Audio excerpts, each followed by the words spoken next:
नमस्कार विद्यार्थी मित्रांनो, बऱ्याच दिवसातून आपण भेटतोय. याचं कारणही तसंच आहे. कारण यापूर्वी तुम्हाला ज्या इमेज मी पाठवलेल्या आहेत त्या व्यवस्थित केअरफुली तुम्ही बघितलेल्या असणार. काय होती इमेज नेमकी? मी माझ्या नोट्स तुम्हाला पाठवल्या होत्या की त्याच्यावरती नंबरिंग दिलं होतं. 1 2 1 2 3 4 5 6 असे सलग नंबर दिले होते. ते नंबर तुम्हाला तुमच्या नोट्समध्ये टाकायचे होते. परत बोर्डाच्या लिस्ट जे आहे मार्च 2020चा जो पेपर होता शेवटचा तो त्याच्यामध्ये ॲड केलेला आहे. तेही नंबर तुम्ही बघायचे होते. आणि आत्तापर्यंत जे 9 लेक्चर झालेत, मग पहिल्या लेक्चरला नोट्समधले कोणते एक्झाम्पल सोडवायचे होते, बोर्डाचे कोणते एक्झाम्पल सॉल्व्ह करायचे होते आणि त्याच्यापुढे तुम्हाला तो पॉईंट दिला आहे, कोणता पॉईंट आपण कंप्लीट केला. असं 1 2 3 4 5 6 7 8 9 लेक्चर्स आपण घेतले आणि बरंचसं काम तुम्हाला त्याच्यात दिलं होतं. ते तुम्ही सॉल्व्ह करत होता म्हणून मी पुढचे व्हिडिओ तुम्हाला टाकले नव्हते. ते तुम्ही सगळे एक्झाम्पल सॉल्व्ह केलेलं असणार. त्याच्यात एक वेगळं एक्झाम्पल, बोर्डाचं एक्झाम्पल 68, ते 68 नंबरचं एक्झाम्पल जर घेतलं तर तुम्हाला रेग्युलर नोट्समधलं 315 हे एक्झाम्पल सॉल्व्ह होईल. हे कोणा एका विद्यार्थ्याची शंका होती. ते एक्झाम्पल मी या ठिकाणी घेणार आहे. 8वं लेक्चर जे झालं होतं ते निगेशन ऑफ कंपाऊंड स्टेटमेंट वरती होतं. आठवतंय काय? पुन्हा एकदा बघा. P and Q, P or Q, negation P, P implies Q, P double implication Q. ह्या प्रत्येकाचं निगेशन म्हणजे जे काही कनेक्टिव्ह वापरलेत आणि कंपाऊंड स्टेटमेंट तयार केलेत त्याच्यावरती निगेशन्स आपण घेतले होते आणि ते निगेशनचे रूल्स, प्रॉपर्टीज, रिझल्ट आपण कुठेतरी लिहिले होते. त्याचे सरळ साधे सिंपल एक्झाम्पल आपण त्या वेळेला सोडवले होते. नंबर पुढं पाठीमागे झालं तर जम्पलिंग करून घेऊ नका असं मी तुम्हाला त्यावेळेला सुद्धा सांगितलं होतं. हे नंबर परफेक्ट तुम्हाला दिलेत, कोणते एक्झाम्पल तुम्ही सॉल्व्ह करू शकता. हे 8वं लेक्चर झालं. 9व्या लेक्चरमध्ये आपण बघितलं quantifiers. There exist for all. There exist for all सगळ्याच्या सगळ्या व्हॅल्यूसाठी एखादी कंडिशन सॅटिस्फाय होत असेल तर फॉर ऑल, आणि एक किंवा ठराविक नंबरसाठी जर सॅटिस्फाय होते एकशा तर there exist.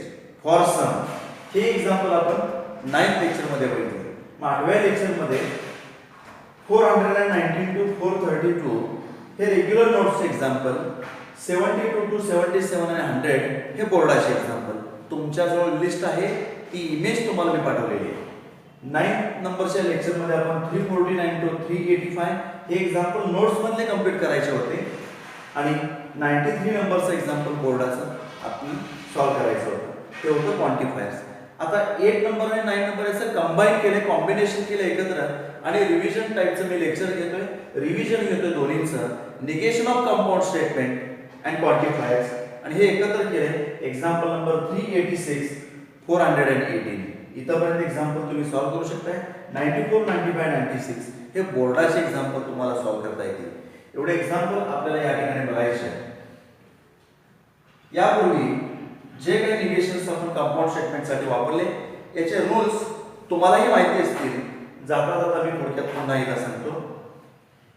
P and Q, conjunction, disjunction, negation, implication, double implication हे झाले कंपाऊंड स्टेटमेंट्स, कनेक्टिव्ह लोक. याचे आपल्याला बघायचे निगेशन. ह्या प्रत्येकाने प्रत्येक स्टेटमेंटचं आपल्याला निगेशन घ्यायचंय. Negation negation negation. आपण हुशार आहात, आपल्याला हे सर्व माहिती आहे. निगेशन अँडचं जर निगेशन घ्यायचं असेल दोन स्टेटमेंटसाठी, negation P separate, negation Q separate, negation separate, negation separate, separate negation. अँडचं होईल ऑर आणि ऑरचं होईल अँड. याच्यासाठी डी मॉर्गन्स लॉ मी सांगितलं होतं तुम्हाला, युनियन आणि इंटरसेक्शनचा. निगेशन निगेशन कॅन्सल झालं. P itself. इम्प्लाइज साठी P अँड निगेशन Q हा रिझल्ट आहे. मग डबल इम्प्लिकेशन मध्ये P इम्प्लाइज Q पण आहे, मी सॉल्व्ह करून दाखवलं होतं तुम्हाला, आणि Q इम्प्लाइज P पण आहे. P इम्प्लाइज Q होईल P and negation Q, Q implies P चा होईल Q अँड निगेशन P, आणि मध्ये जो अँड होता P implies Q and Q implies P, त्या अँडचं होईल ऑर. हे झाले निगेशनचे रूल्स. आता आपल्याला क्वांटिफाय झालेलं असल्यामुळं जिथं ऑल असेल तिथं सम वापरणार, जिथं सम असेल तिथं ऑल, देअर एक्झिस्ट असेल तिथं फॉर ऑल, आणि फॉर ऑल जिथं असेल तिथं देअर एक्झिस्ट. आणि हे रिझल्ट जे आहेत 5, हे 5 रिझल्ट या ठिकाणी आपण वापरणार आणि एक्झाम्पल जाता जाता बघूया. मी काही सिलेक्टेड एक्झाम्पल घेतले, बाकी सगळे एक्झाम्पल आपण सॉल्व्ह करणार आहोत. त्यातलं पहिलं एक्झाम्पल बऱ्यापैकी तुमच्या नोट्समध्ये एक्झाम्पल आहेत, बोर्डाच्या लिस्टमध्ये पण एक्झाम्पल काही घेतले, जे मला वेगळे वाटतात ते एक्झाम्पल मी घेतले, बाकी सगळे एक्झाम्पल तुम्ही सॉल्व्ह करणार. काही शंका असेल तर त्याकडे तुम्ही विचारा. Right the निगेशन्स. काही वेळेला सिम्बॉल लिहायला सांगतात आणि नंतर त्याचं निगेशन तयार करायला सांगतात. आपण सिम्बॉल लिहिलं म्हणजे आपल्यालाही ते सोपं जाईल. Write the negations of following statements. The following compound statements. Madhuri will not sing. आता कोणीतरी म्हणणार आपण पॉझिटिव्ह स्टेटमेंट साठी माधुरी विल सिंग साठी पी घेऊया. मी तर असं म्हणेन एक्झाम्पल सोडवायला आपल्याला सोपं जाईल. जे काय स्टेटमेंट दिले गप त्यासाठी पी घ्या. नॉट सगळे निगेशन नंतरही घेता येईल. जे काय स्टेटमेंट दिले त्यासाठी पी घेतो. पहिलं statement Madhuri will not sing, हे जे स्टेटमेंट आहे हे मी पी न डिनोट करतो, केलंय P. And C will not dance, यासाठी घेतो क्यू. असू दे नॉट, जे स्टेटमेंट दिले ते पूर्ण स्टेटमेंट जे आहे त्याच्यासाठी घेतो क्यू. पण आपल्याला याचं नेमकं काय करायचं आहे, निगेशन करायचं आहे. याचं घेतो निगेशन. मग सिम्बॉल जर विचारला असेल तर पहिल्यांदा पी लिहा, नंतर लिहा क्यू, नंतर त्याचा सिम्बॉल लिहा, symbolic form. Symbolic form of given statement is P and Q. Then negation of, याचं निगेशन करायला सांगितलं आपल्याला. मग आत्ताच थोड्या वेळापूर्वी तुम्हाला मी रूल सांगितला, निगेशनचे सगळेच रूल सांगितले. त्यातला पहिला negation P separate, negation Q separate, आणि अँडचं होणार ऑर. म्हणजे तुमचं जे पहिलं स्टेटमेंट आहे त्याला नॉट घ्या, दुसऱ्याला नॉट घ्या, आणि ते दोन्ही ऑर न जोडा. तुम्हीही एक्झाम्पल तिथं घर बसल्या एक्झाम्पल सोडवू शकताय, मला सांगू शकताय. हा बोला. माधुरी विल नॉट सिंग, याचं negation Madhuri will sing or she will dance. Not दोन्हीकडचं निघून जाईल आणि अँडचं होईल ऑर. हे तुम्ही एक्झाम्पल सॉल्व्ह केला असणार किंवा आता करणार तुम्ही एक्झाम्पल. Very simple. कोणतंही एक्झाम्पल तुम्हाला याच्यावरून सोडवता येईल. आजच्या लेक्चरवर the number is an odd number, तर येतो p. the number is an odd number if and only if and only if by conditional it is not divisible by 2. गप्प आहे तसा q घेतो, नॉटचा आता विचार करत नाही, त्याचा आन्सर लिहिताना विचार करतो. याचं तुम्हाला निगेशन घ्यायचं आहे. इक्विव्हॅलंट P implies Q जर घेतला तर P and negation Q, Q implies P घेतला तर Q and negation P, आणि मध्ये जो and होता त्याचा or, हा झाला त्याचा निगेशनचा रूल. हा रूल जर माहिती असेल, हा रूल जो तुम्हाला दिला हा जर माहिती असेल तरच एक्झाम्पल सॉल्व्ह होईल, अन्यथा एक्झाम्पल सॉल्व्ह होणार नाही. हर पी स्टेटमेंट तसंच ठेवायचं आहे. The number is an odd number. थोडंसं आन्सर मोठं होईल, दोन ब्रॅकेट दिसतात तुम्हाला. P negation Q. The number is an odd number, and न जोडायचं. The number is an odd number and it is divisible by 2. Not काढून टाकतो. the number is an odd number and it is divisible by 2. घेतलं negation. अजूनही answer complete झाला नाही. और Q आहे तसाच. the number is not divisible by 2. Not हे q साठीच घेणार आहे आपण and it is not an odd number. p चा निगेशन घ्यायचा आहे. एवढं मोठं त्याचा आन्सर होईल. डोकं शांत ठेवा. p ला जसा दिलाय तसा and q चं निगेशन म्हणजे नॉट निघून जाईल. पहिला ब्रॅकेट चला मध्ये or q जसा दिलाय तसं लिहा. ते नंबरचं स्टेटमेंट आहे. the number is divisible by 2 and p ला not द्यायचं आहे. it is not an odd number. p ला not. हे झालं सेकंड आन्सर. पहिलं एक्झाम्पल कंप्लीट झालं. सेकंड एक्झाम्पल कंप्लीट झालं. आता जातो थर्ड एक्झाम्पल कडे. तुम्हाला हे लक्षात येत असेल. the number is neither odd nor even. Odd पण नाहीये आणि इवन सुद्धा नाहीये. neither odd nor even. neither nor. आता neither nor चं निगेटिव्ह either or येला पण बघूया याचं तुम्हाला निगेशन घ्यायचं. निगेशन इक्विव्हॅलंट हे निगेशन तसंच ठेवतो आणि ह्या दोघांच्यातून निगेशन कॉमन घेतो.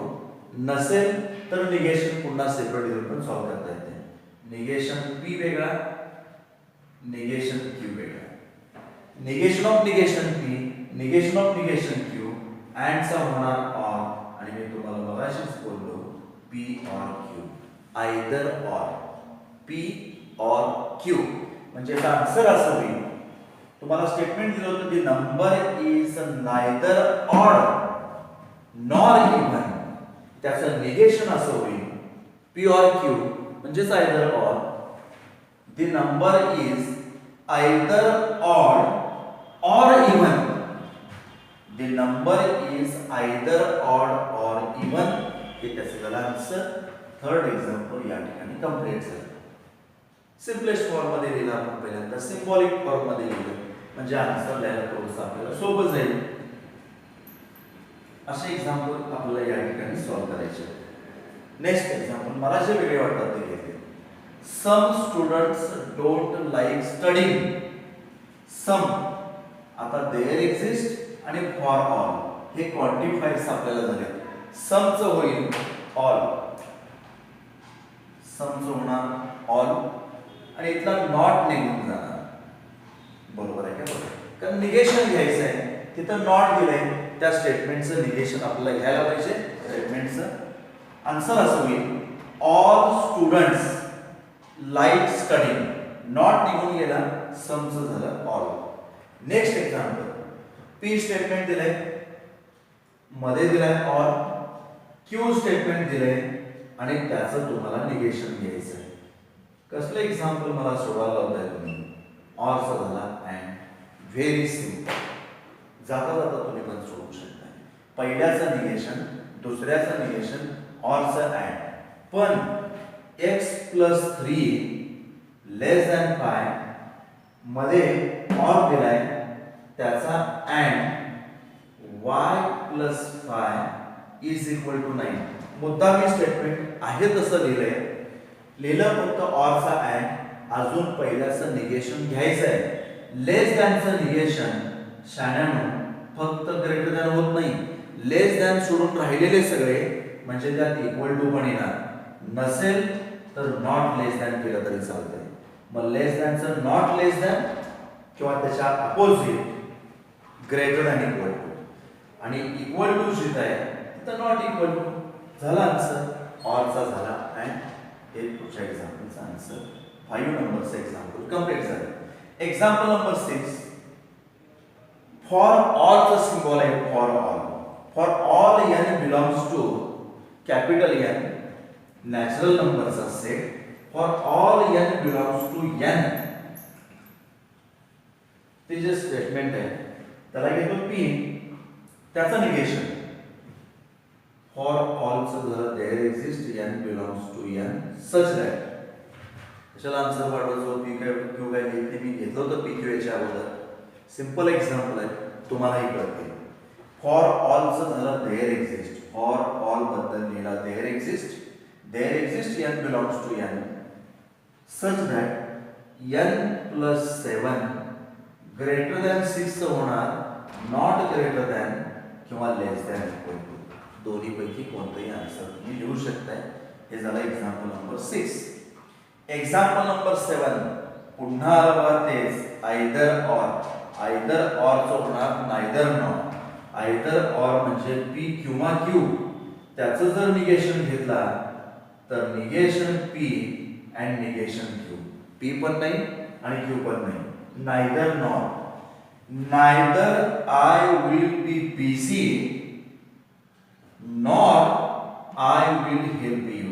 नायदर नॉर, इथं एक्झाम्पल होतं neither nor either or, either or neither nor. पहिल्याचं निगेशन घ्या, दुसऱ्याचं निगेशन घ्या, अँड न जोडा, तसंही आन्सर तुम्ही लिहू शकताय किंवा नायदर नॉर असं लिहू शकताय. समचं एक्झाम्पल मी घेतलं होतं, इथं एक्झाम्पल घेतलंय ऑल. एक्झाम्पल बघा, ऑल गर्ल्स आर सिन्सिअर. माहिती आहे आपल्याला त्याचा आन्सर, स्टेटमेंट पण माहिती आहे, सिन्सिअर आहेत की नाही तेही आपल्याला माहिती आहे. ऑल गर्ल्स आर सिन्सिअर याचं होणार, ऑलचं होईल सम, ऑलचं होणार सम आणि तर नॉट द्यायचं. त्याच्या मिनिंगचा विचार करू नका, ते सोडून द्या, चेष्टेचा विषय सोडून द्या. ऑल गर्ल्स आर सिन्सिअर याचं आपल्याला निगेशन तयार करायचं, तेच लक्षात ठेवा. बाकीचं example number 8, all girls are sincere, ऑलचं घेतो some girls are not sincere. हे त्याचं झालं एक्झाम्पल नंबर 8. असे एक्झाम्पल पट या ठिकाणी आपण सोडवतोय आणि पुढच्या एक्झाम्पलकडे जातो. 9, for every real number x. For every साठी होणार देअर एक्झिस्ट होणार फॉर ऑल. फॉर एव्हरी साठी देअर एक्झिस्ट इथं होणार फॉर ऑल. आणि जे काय स्टेटमेंट असेल आता तुम्हाला दिलंय, for every real number x there exists a real number y such that x divides y. आता याचं निगेशन तयार करायचं आहे. निगेशन फॉर एव्हरीचं देअर एक्झिस्ट फॉर ऑल आणि डिवाइड्स आहे तिथं नॉट डिवाइड्स, कारण त्याचं निगेशन घ्यायचं आहे. करतो स्टेटमेंट तयार. There exist real number x such that for all real number y, for all real number y, x does not divides y. X does not divides y. There exists for all does not divides. एवढे change आहेत त्याच्यामध्ये. जातो पुढच्या example कडे. All students, ऑलला चौकून करून टाकतो, याच्यात बदल होणार आहे. All students of this college leave in the hostel. आता इथं काय होणार आहे बघा, निगेशन घ्यायचं आहे म्हणजे नॉट येणार, योग्य ठिकाणी ते नॉट घ्यायचं आणि ऑलचं होणार सम. तेच ते एक्झाम्पल पुन्हा आपण सोडवतोय. Some students of this college not live in the hostel. खेळ खलास. इफ त्यांचं एक्झाम्पल अजून जरा नव्हतं, ते एक एक्झाम्पल घेतो मी. P implies Q म्हणजे इफ देन. कंडिशनल स्टेटमेंट म्हणतात त्याला किंवा इम्प्लिकेशन. P implies Q या स्टेटमेंट मध्ये जातो, त्याचं निगेशन घेतो, equivalent P and negation Q. हे तर आपल्याला माहित आहे. म्हणजे P हे स्टेटमेंट आहे तसं ठेवायचं, इफ लिहायचं नाही. इम्प्लाइज तर काही नाही आहे. P म्हणजे x इज इक्वल टू, काहीच नाही, फॉर्म्युला सारखं त्यात नेऊन ठेवायचे व्हॅल्यू. दुसऱ्याचं negation x square equal to -1 आहे, नॉट इक्वल टू -1 आणि अँड न जोडायचं. अँड झाला आन्सर. P तसाच x is equal to 1 and x square not equal to -1. आता देअर एक्झिस्ट. फॉर ऑलचं एक्झाम्पल मग असे झालं. आता देअर एक्झिस्ट. आता देअर एक्झिस्ट होणार for all. For all x belongs to A. x plus 6 greater than equal to 9 असं दिलंय. ग्रेटर दॅन इक्वल टू 9 जे त्याच्या उलट लेस दॅन, कारण इक्वल टू तिथे घेतलाय, किंवा not greater than equal to, किंवा या फॉर्ममध्ये सांगते. हे 12 एक्झाम्पल या ठिकाणी आपण बघितले. काही विद्यार्थ्यांची एक शंका होती, एक्झाम्पल नंबर 68 बोर्डाच्या लिस्टमधलं 68 नंबरचं एक्झाम्पल आणि त्याचं सेम एक्झाम्पल 315 आपल्या नोट्समध्ये, त्यासाठी एक वेगळं वाटलं एक्झाम्पल म्हणून मी हे घेतो. मार्च 97 आणि मार्च 2006 हे दोन वेळा बोर्डाला विचारलंय. काय एक्झाम्पल आहे बघा नेमकं. Consider the following statements. If a man is rich then he is happy. Second, if a man is not rich then he is not happy. Meaning बघूया आपण नंतर. If a man is unhappy then he is not rich. If a man is happy then he is rich. छान example आहे, आवडेल तुम्हाला. पण नेमका example मध्ये करायचं काय, identify the pairs having same meaning. असे दोन पेयर्स त्यातले शोधायचे आहेत की ज्याचं मिनिंग सेम आहे. आपल्याला हे बघितल्यानंतर सगळे स्टेटमेंट बरोबर वाटतात, सगळ्यांचंच मिनिंग सेम आहे असं वाटतं, पण नाही. आपल्याला ट्रूथ टेबलमध्ये जायला पाहिजे आणि त्या ट्रूथ टेबलमध्ये जे जे कॉलम्स आयडेंटिकल असतील त्या स्टेटमेंटचे, ते दोन स्टेटमेंट आपल्याला इक्विव्हॅलन्स घेऊन त्याचं सेम मिनिंग द्यायला पाहिजे. म्हणजे याच्यामध्ये बघितलं, if a man is rich, हे मी स्टेटमेंट पी न डिनोट करतो. नॉट वगैरे काहीच नाही, दिलेलं simple statement. If a man is rich, P घेतो त्यासाठी. ही is happy, man is happy साठी क्यू घेतो. म्हणजे स्टेटमेंट दोन झाले आणि रिच आणि हॅपी याच्यामध्येच खेळ केलाय, म्हणजे पी आणि क्यू दोनच स्टेटमेंट आहे. पी घेतो, क्यू घेतो, निगेशन पी, निगेशन क्यू, आणि प्रत्येकाचा सिम्बॉल तयार करतो. इफ देणार प्रत्येक ठिकाणी. पहिला, if a man is rich म्हणजे आपलं statement P, then he is happy, Q, implication जोडले. हे पहिलं स्टेटमेंट आपल्याला पी इम्प्लाइज क्यू लागणार आहे. हे आपलं पहिलं स्टेटमेंट. कॉलम्स लिहितो मी 1 2 3 4 5 6 7 8 आणि आपल्यासाठी हे स्टेटमेंट पहिलं आहे का बघा. हे पहिलं स्टेटमेंट नंबर 1. दुसरं statement, A man is not rich म्हणजे निगेशन पी हे लक्षात घ्या. ही इज नॉट हॅपी म्हणजे तिथंही निगेशन आहे, इम्प्लिकेशन जोडले. हे दुसरं स्टेटमेंट आहे आणि नक्कीच आपल्याला माहित negation P implies negation Q काढायला लागतं. म्हणजे 5 6 7 आणि 8 याच्यामध्ये ते चारही स्टेटमेंटचा आन्सर काढतो, म्हणजे त्याचा ट्रूथ टेबल तयार करतो. If a man is unhappy, unhappy म्हणजे हॅपीच्या उलट आहे आणि ते स्टेटमेंट क्यू आहे, negation Q. Not rich, negation Q. Negation Q implies negation P. आणि लास्ट, हॅपी पहिल्यांदा म्हणजे क्यू, रिच नंतर म्हणजे पी, पण इम्प्लिकेशन जोडायचं आहे, क्यू इम्प्लिकेशन पी. आता दोन स्टेटमेंट आहेत म्हणजे पीच्या शक्यता 2, क्यूच्या 2, टोटल 4 झाल्या. 2 वेळा टी लिहा, 2 वेळा एफ. एकदा टी, एकदा एफ, एकदा टी, एकदा एफ. हे सगळं याच्याबद्दल झाले. पीचं निगेशन घ्यायचं आहे, पीचं. क्यू बघायचा नाही.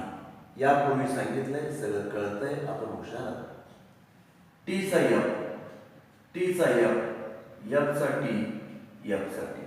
पुन्हा क्यूचं निगेशन, टीचा एफ, एफचा टी, टीचा एफ, एफचा टी. म्हणजे 4 शक्यता होत्या, T T, T F, F T, F. टीचा एफ, टीचा एफ, एफचा टी, एफचा टी, टीचा एफ, एफचा टी, टीचा एफ, एफचा टी निगेशन करायचं. पी इम्प्लाइज क्यू बद्दल आपण विचार करतोय आणि तुम्हाला माहिती आहे रूल, टी कडून एफ कडे गेला तर आणि तरच एफ, अदरवाइज टी. सगळ्या मग पी बघायचा आणि क्यू बघायचा. PQ चा खेळ आहे. TT TF दिसला रे दिसला F लिहून टाक, बाकी सगळे T. Same result negation P implies negation Q. TF असेल तर आणि तरच या, बाकी सगळे T. थांबूच नका. निगेशन Q कडून आपल्याला P कडे जायचं आहे. निगेशन Q इम्प्लाइज P आहे का पुन्हा एकदा बघा. निगेशन Q इम्प्लाइज P, इथं P बसायला पाहिजे. Negation Q implies P, negation Q implies negation P. या TF असेल तर या, बाकी सगळे T. Last Q implies P, Q कडून P कडे जायचं. TT FT, TF असेल तर या, TF असेल तर आणि तरच या, बाकी सगळे T. झालं.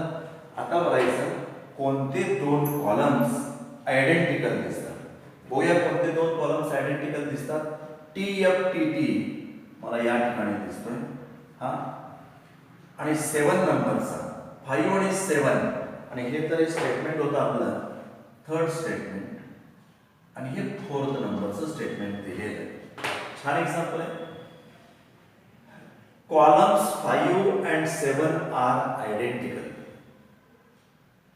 5 आणि 7 म्हणजे पहिलं जे स्टेटमेंट तुम्हाला दिले आणि तिसरं स्टेटमेंट जे दिले ते इक्विव्हॅलंट म्हणजे यांचं जे मिनिंग आहे ते सेम मिनिंग असणार.